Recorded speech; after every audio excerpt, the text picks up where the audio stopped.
Mare, Daniel Padilla at Kyle Echari.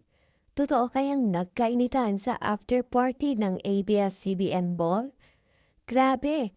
Trending ngayon sa social media ang mga nangyaring gulo sa after party ng ABS-CBN Ball na ginanap sa Sky Bar ng Sole Resort sa Quezon City noong Biyernes, April 4, 2025.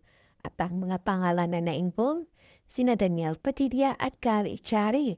Ayon sa mga kwento, nagugat ang lahat ng mapansin ni Daniel na hindi raw komportable si Catherine Bernardo sa pagiging touchy ni Kyle Echari. Si Kyle kasi kasama si Catherine sa after party ng ABS-CBN Mall na may temang Brighter Together. Nalaman na magkasama sila sa after party dahil sa isang video na kumakalat online kung saan makikitang magkahawak kamay pa sila habang naglalakad. Kasama pa nina sila Dolly De Leon, Donnie Pangilinan at Bel Mariano.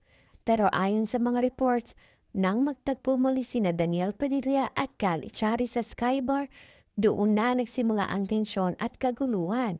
At hindi lang silang dalawa ang nadamay. May iba pang mga artista na nasangkot sa gulo. Ano ang masasabi mo tungkol dito, Marek? Yun lang, Mare. Subscribe for more.